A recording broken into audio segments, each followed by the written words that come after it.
ओम शांति। आज हम हमारी परम आदरणीय जानकी दादी जी के अमृत वचन सुनेंगे।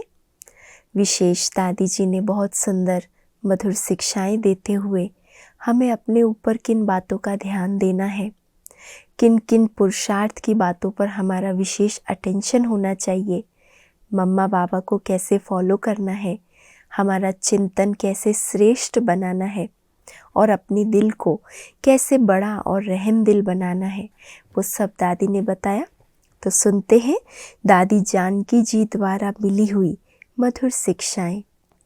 दादी कहते हैं, क्वेश्चन मार्क छोड़ मम्मा बाबा के समान बड़ी दिल, सच्ची दिल, रहम दिल वाले बनो।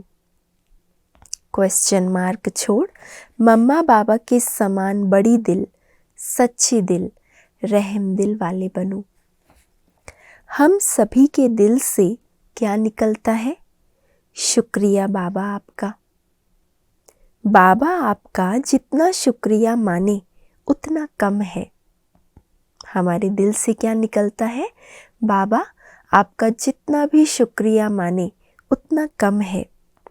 आज के ज़माने में थैंक्स कहना या सॉरी कहना कॉमन है, परंतु हम जो सॉरी कहते हैं वो दोबारा सॉरी कहना ना पड़े तो अच्छा है। आजकल लोग क्या करते हैं? गलती हुई सॉरी करेंगे, फिर गलती करेंगे, फिर से सॉरी कर देंगे। इजी समझते हैं ना, लेकिन दादी कहते हैं हम एक बार सॉरी करके फिर सॉरी कहने की हमें ज़रूरत ना पड़े तो अच्छा है। श्रीमत पर चलने वाले को अपनी मनमत चलाने की आवश्यकता नहीं है। श्रीमत क्या है उसे हम सबने जाना है। सचखंड में जाने के लिए बाबा सच्ची बातें सुना करके हर बात से पार लेके जा रहा है। किनारा छोड़ा है तो बीच में नैया भले हिलेगी डोलेगी पर डूबेगी नहीं। विश्वास से पार होके आ गए हैं। बाबा के साथ इतना पक्का निश्चय और विश्वास है कि उस निश्चय की नैया में हम बैठकर पार हो रहे हैं। बुद्धि में कोई प्रकार का तनाव नहीं है, खींचातान नहीं है। बड़ी दिल है, सच्ची दिल, रहम दिल है। तो और कोई बातें हो भी तो उन्हें छोड़ो तो छूटो। कैसे छोड़ूं? ये क्वेश्चन नहीं है। संगम पर जिन बच्चों ने जीवन सफल किया है उनकी सफल जीवन को देखकर अनेकों की जीवन सफल हुई है।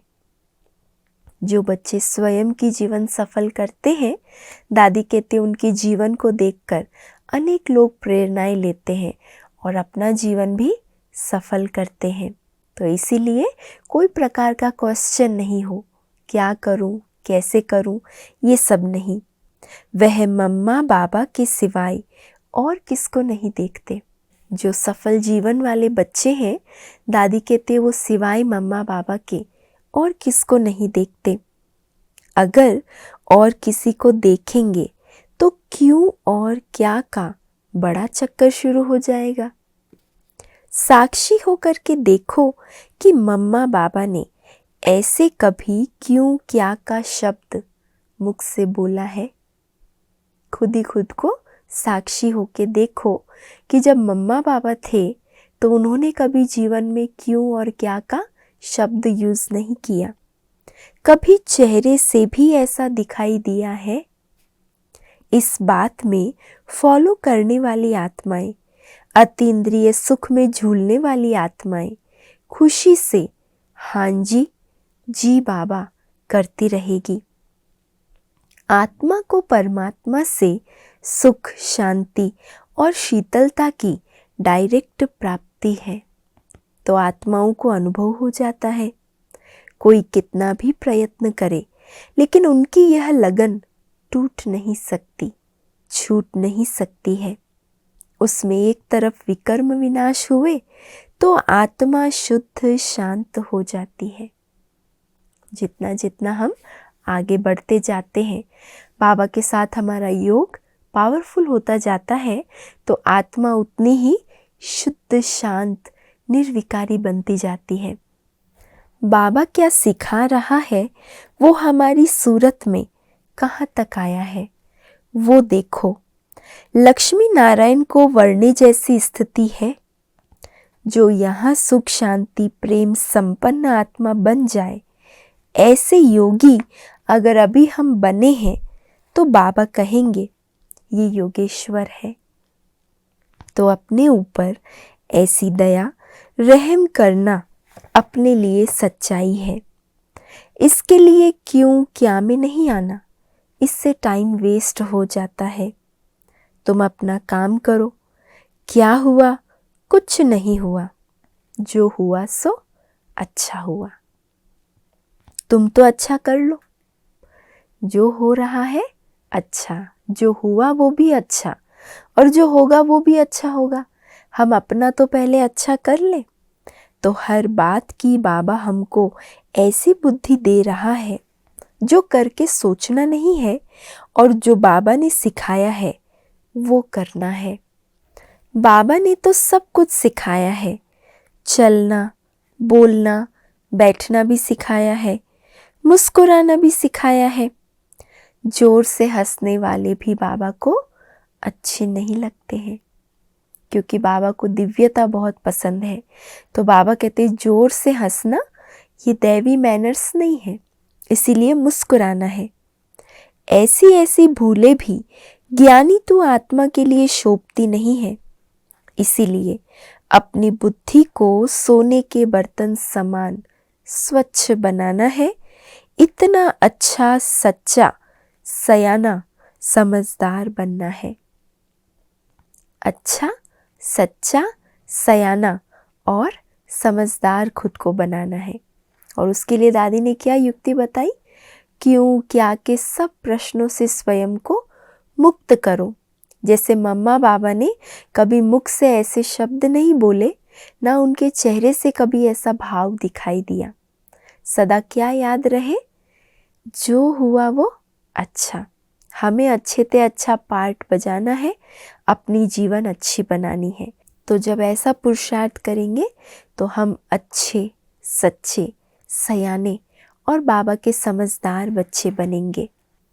इसके बाद दादी कहते हैं स्व पर ध्यान देने वाली आत्मा कभी डरती व कंफ्यूज नहीं होती। उसका चिंतन बड़ा शुद्ध, श्रेष्ठ और शुभ भावना वाला होता है। हम सबका जन्म बाबा की दृष्टि से हुआ है, पालना भी दृष्टि से हुई है, बड़े भी बाबा की दृष्टि से हुए हैं। अभी दृष्टि के आधार से हम वाणी से परे जा रहे हैं। दृष्टि और बाबा के बोल जैसे कि ब्राह्मणों का भोजन है। बाबा की दृष्टि और बाबा के बोल जैसे कि ब्राह्मणों का भोजन है। सवेरे सवेरे बाबा अच्छा ताज़ा तरावटी और वैरायटी भोजन खिलाता है। जो रूहानियत में रहेंगे वही ये भोजन खा सकेंगे।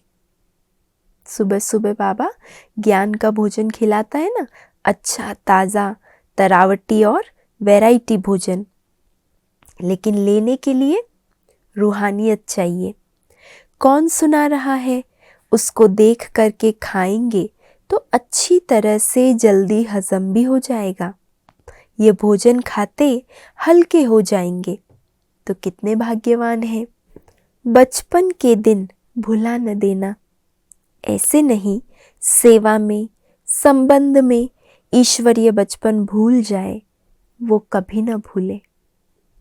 बाबा के महावीर बच्चे कौन हैं? रावण को चैलेंज करने वाले विजयी बच्चे ही महावीर हैं। तो महावीर की जो विशेषताएं हैं वह सदा याद रहे। उन्हें एक बाबा के सिवाय दूसरा कोई नजर नहीं आता। महावीर बच्चों को एक बाबा के सिवाय दूसरा कोई नजर नहीं आता। महावीर में वो नजर आता है जिसके साथ प्यार है, जिसके सहारे चल रहा है, औरों को भी निमित्त बन के चला रहा है। तो हमारे चिंतन में बाबा है, चिंता कोई है ही नहीं। जिसके पास थोड़ी चिंता है तो दुख और भय भी ज़रूर होगा। जिसके चिंतन में बाबा है, मन बुद्धि में बाबा ही बाबा है, उसको कोई दुख नहीं हो सकता, भय भी नहीं होगा कि पता नहीं क्या होगा। जिसके चिंतन में भगवान बैठा है, उसका चिंतन बड़ा शुद्ध श्रेष्ठ होगा, शुभ भावना वाला होगा। जिसके चिंतन में भगवान बैठा है, उसका चिंतन बड़ा शुद्ध श्रेष्ठ होगा, शुभ भावना वाला होगा। कोई कामना नहीं, परंतु सबके लिए शुभ भावना। अपने लिए भी कोई कामना नहीं, कुछ नहीं चाहिए। बाबा को चिंतन में रखने से दुख चिंता मिट जाती है।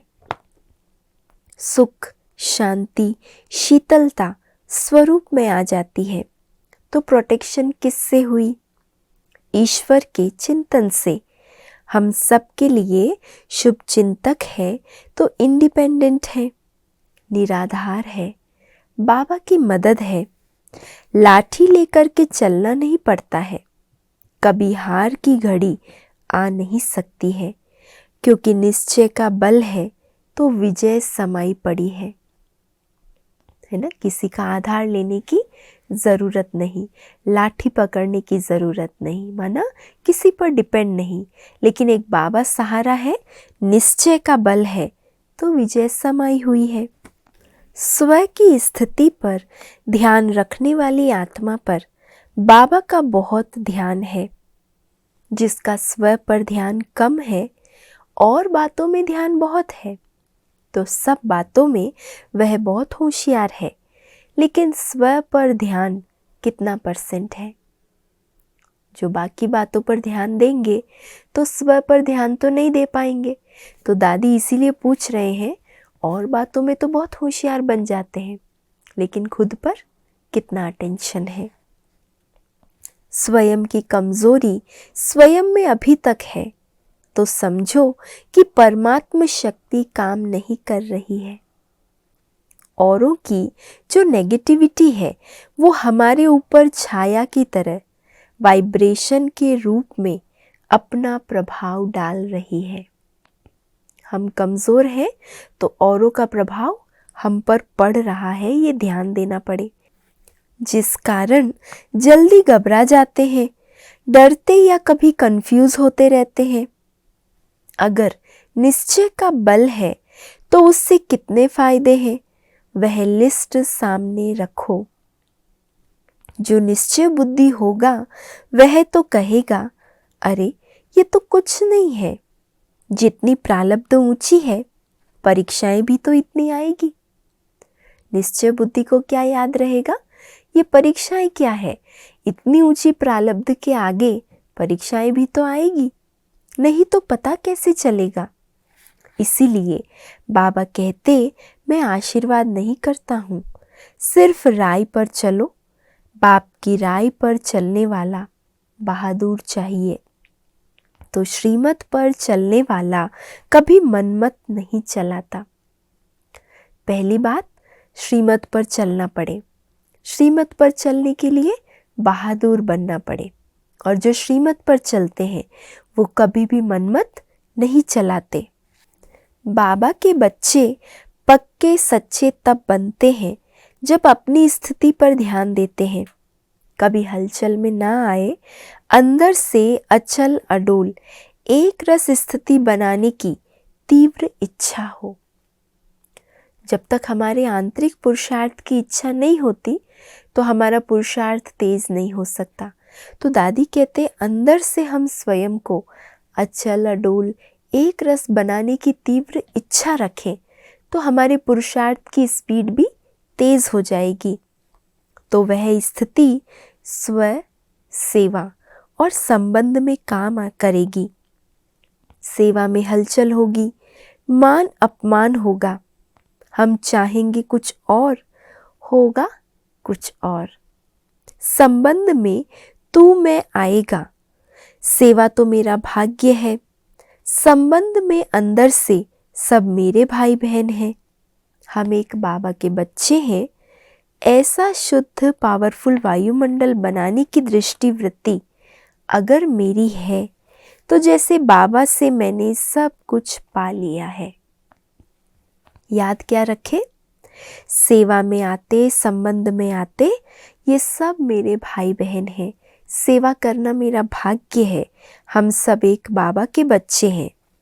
ऐसा शुद्ध पावरफुल वायुमंडल बनाने की दृष्टिवृत्ति अगर मेरी है तो जैसे बाबा से मैंने सब कुछ पा लिया है। सतयुग में न ये नॉलेज होगी, न कोई वर्णन करेंगे, परंतु वह सतयुगी दुनिया लाने के लिए बाबा अभी रिहर्सल करा रहा है। जब सतयुग में जाएंगे वहाँ कैसा संबंध होगा? बहुत सच्चे आत्मिक प्यार का, आपसी सद्भावना का। तो ये रिहर्सल हमें यहाँ संगम पर बाबा कराते हैं। एक घर में रहते हुए, एक कमरे में साथ रहते हुए बाबा के गुणगान करने वाले हैं। अभी तो सबको अच्छी सैल्वेशन मिल रही है। सबके पास अपना अच्छा घर है, कुटिया है। शुरू में तो हम सब दादियाँ इकट्ठे एक ही कमरे में रहती थी। बाबा ने सब रिहर्सल करा दी है। तो बाबा देखता है मेरे बच्चों के दिल में क्या है, क्या संबंधों में नम्रता है। अगर नम्र चित्त है तो बड़ा सुखी है। पुरुषार्थ में हिम्मत है तो मदद मिलती है। सेवा में शुभ श्रेष्ठ भावना है तो सफलता हुई पड़ी है। तो इन छोटी छोटी बातों को हम अगर अटेंशन में रखें और अपने पुरुषार्थ में शामिल कर लें तो दादी जी ने जैसे कहा कि अगर जहाँ सच्ची साफ दिल है, जहाँ पर चिंतन श्रेष्ठ है, शुभ है, परिवार के प्रति प्यार और अपनापन है, सेवा करना भाग्य समझते हैं, तो वहाँ सफलता सदा समाई ही हुई है। अच्छा, ओम शांति।